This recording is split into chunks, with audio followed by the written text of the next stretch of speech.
The spy balloon incidents have thrown the CCP into turmoil. Does Zeng Qinghong aim to overthrow Xi Jinping? A Chinese nurse believes the next outbreak will be even worse. Outraged Chinese people sing, "You lie to the people all day, party." Supporters of Sitong Bridge Hero Peng Taizhou were arrested one by one. Biden is unsure about the TikTok ban. It's all covered in today's China Truths. The spy balloon incidents have thrown the CCP into turmoil. Does Zeng Qinghong aim to overthrow Xi Jinping?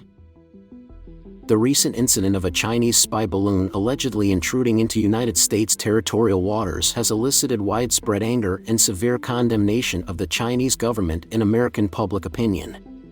This has also prompted the United States Secretary of State, Antony Blinken, to cancel his scheduled visit to China. Expert analysis suggests that the incident has placed Chinese President Xi Jinping in a challenging predicament and could potentially harm his image, as he is already grappling with multiple domestic and foreign affairs issues.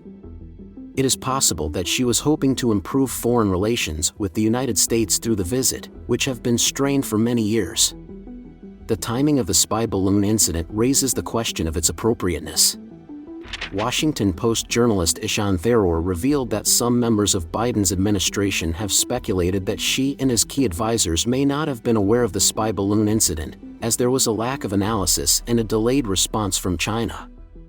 If this speculation is correct, it raises serious concerns, including the possibility of deliberate sabotage by CCP factions seeking to undermine Xi's power. According to the BBC, former chairman of the Joint Chiefs of Staff in the U.S. military, Mike Mullen, stated on February 5 that he believes the Chinese military may have purposely disrupted Blinken's visit as the U.S. Secretary of State. Dr. Wang Youquan, a contributor for Wei Jianqing, the former vice chairman of the Communist Party of China Central Committee, published an article on January 6 in which he discussed the current situation surrounding Xi Jinping. Despite having secured 3 consecutive terms at the 20th National Congress of the Communist Party of China and being at the peak of authoritarianism within the party, Xi Jinping has become the focus of public criticism. Wang Youquan notes that the largest political rival of Xi Jinping is Zeng Qinghong, a leading member of the faction associated with former CCP leader Jiang Zemin. The rivalry between Xi and Zeng has become a central aspect of the internal power struggles within the CCP at its highest level. Xi has been in power for a decade and has faced ongoing challenges from Jiang and Zeng as he seeks to assert his influence.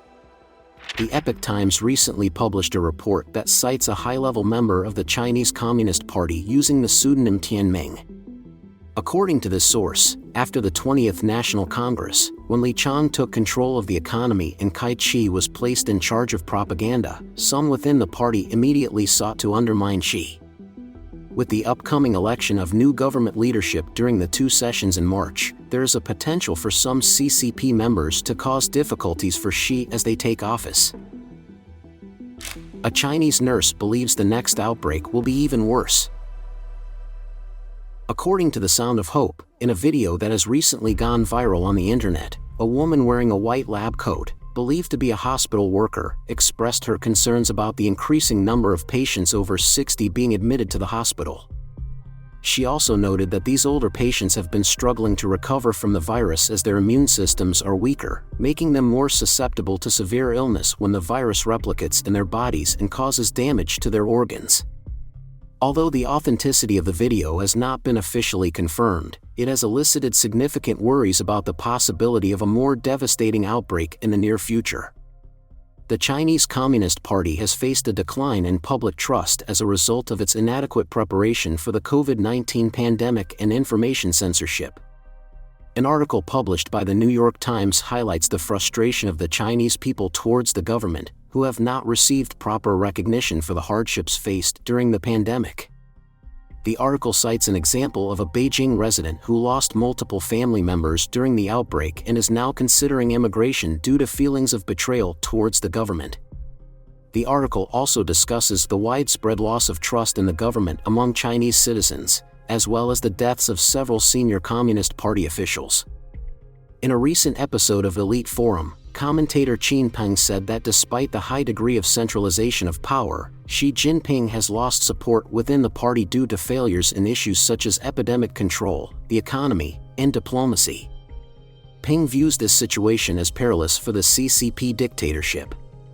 Qin said, "This is most likely his most serious problem.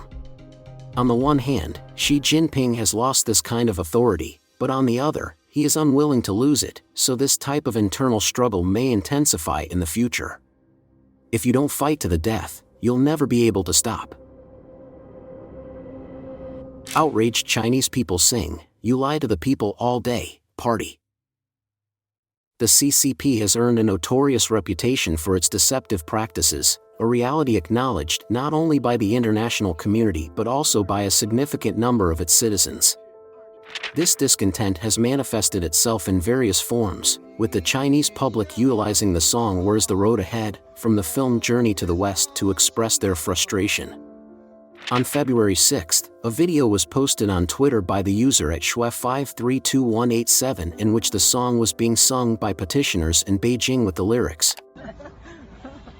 下面这个唱一段啊。你相信党，我也相信党，相信来相信去，北京上访流浪，来到了北京，我心含绝望，腐败的贪官。北京更猖狂，到处抓上访。党啊，人民的执政的党，你口号你喊得响亮，整天和人民在撒谎。党啊，党啊，党啊！你在何方？你找党，我也来找党，找来找去，我找不到共产党。我想回家，家在何方？夜晚我做噩梦，回到家乡，无缘进村庄。党啊，人民的执政的党。Some netizens responded, "Looking for justice from the devil is impossible. The road is under your feet and in your hands, not in your mouth, and believing in the Communist Party will not end well. It doesn't matter if the dandy with tricks and evil thoughts keeps tossing around ideas like this. The Chinese nation will end if the Communist Party never ends. The Communist Party has always been the most vicious enemy of the Chinese people." Supporters of Sitong Bridge Hero Peng Taizhou were arrested one by one. As reported by Sound of Hope, Gui, an alumnus of the School of Economics and Management at Tsinghua University, was apprehended and detained for over 3 months for expressing support for the bravery of Peng Lifan during the Sitong Bridges incident in Beijing. According to human rights organizations, Gui was taken into custody on or around October 20, 2022, while displaying posters of Peng Lifan in a public restroom in Beijing. The authorities in Beijing had previously searched her residence and discovered the posters. Despite this, Gu's arrest received no media attention at the time and was only made known 3 months later. The Epoch Times reported that on October 15, 2022, artist Xiao Liang posted a tweet featuring a drawing of bridge warrior Sitong Peng Lifan. The following day, the police arrested Xiao and searched his house, confiscating his computer. At that time, Yan, Zhao's wife, said that she had hired a lawyer for her husband and had met with the lawyer twice but was unable to resolve any issues. The aforementioned cases of Gui and Xiao Liang are merely representative of the numerous incidents occurring in contemporary China, including those who have participated in the recently emerged white paper movement at the end of 2022. Due to their attempts to voice the truth, these participants have not been spared from arrest by the police. Democracy advocates throughout the world have called for the immediate release of those detained by the CCP, stating that they are protected by civil rights and that their intention was just to express personal opinions that should be considered harmless. The Sitong Bridges incident took place on October 13, 2022, when Peng Taizhou displayed banners on the highly secured Sitong Bridge in Beijing ahead of the 20th National Congress of the CCP. The banner on the left reads, "No nucleic acid tests, only food. No lockdowns, only freedom. Respect, not deceit. No cultural revolution, only reform. There are no leaders, only votes. No slaves, only citizens."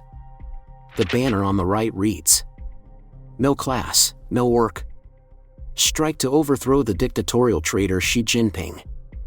Subsequently, Mr. Peng was arrested by the Chinese police, and to this date, there has been no information about Mr. Peng's whereabouts or health condition, which has raised legitimate concerns regarding his safety. The Sitong Bridges incident in Beijing has had a significant impact, not only at the highest levels of the CCP but also domestically and internationally. The banner displayed by Peng Taizhou on the Sitong Bridge resonated with people worldwide, and similar messages have appeared at protests both within and outside China, advocating against the Chinese regime's tyranny and promoting freedom. During the White Paper movement that took place last November, some of the protesters repeated the slogans displayed on Peng's banner.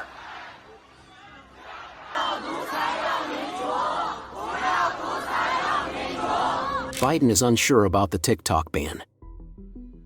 The Epoch Times reports that U.S. President Joe Biden has not yet decided regarding the potential ban on the Chinese-owned social media application, TikTok, which has elicited national security concerns. On February 6, in response to a journalist's inquiry regarding TikTok, Biden stated, "I'm not sure. I know I don't have it on my phone." Previously, the Trump administration issued an order to ban both TikTok and the Chinese social media platform, WeChat, in August 2020. However, in June 2021, the Biden administration rescinded this decision in favor of a separate and impartial evaluation. TikTok has become one of the most popular apps in the United States, with an estimated 1.5 billion users worldwide. Despite its widespread usage, the connection to the Chinese company ByteDance has raised increasing concern. In December of last year, FBI Director Christopher Wray stated that the Chinese ownership of TikTok could provide the Chinese Communist Party with control over the recommendation algorithm, thereby enabling them to manipulate content and carry out influence operations. He also emphasized that the regime could use the app to gather data from millions of devices, giving them the ability to engage in various types of malicious cyber activity. In June of last year, TikTok admitted in a letter to U.S. lawmakers that employees in China can have access to TikTok U.S. user data subject to a series of robust cybersecurity controls and authorization approval protocols overseen by our U.S.-based security team. They also stated that certain Chinese employees would have access to a limited, non-sensitive subset of TikTok's U.S. user data to maintain global interoperability. According to previously leaked audio recordings, Chinese engineers often accessed U.S. user data, the most recent being in January. TikTok, for its part, has declared that it would never provide user data to the Chinese regime, citing the fact that American user data is housed on servers located within the United States. Such disclosures have elicited widespread and bipartisan concern among U.S. lawmakers. As U.S. officials continue to negotiate data security with TikTok, Senator Mark Warner, chair of the Senate Intelligence Committee, recently urged the Biden administration to expeditiously evaluate the threat posed by the platform's data collection practices, stating that his patience is running thin. In a February 2nd interview on Fox Business, Senator Warner said, "And even though TikTok has said that's not the case, every company in China now has to owe its first allegiance not to shareholders or customers, but to the Communist Party. The ability to use this as a misinformation or propaganda piece is huge." In response to this perceived threat, as many as 30 states, including Louisiana, West Virginia, and Texas, have taken steps to ban the usage of TikTok on government-owned devices. Additionally, a $1.65 trillion spending bill passed in December of last year prohibited the usage of the app on federal government-owned devices. Please share your thoughts in the comments section below. We will keep reporting on the COVID surge in China, so don't forget to subscribe to our channel and turn on the notification bell to get the latest videos. And thank you for tuning in.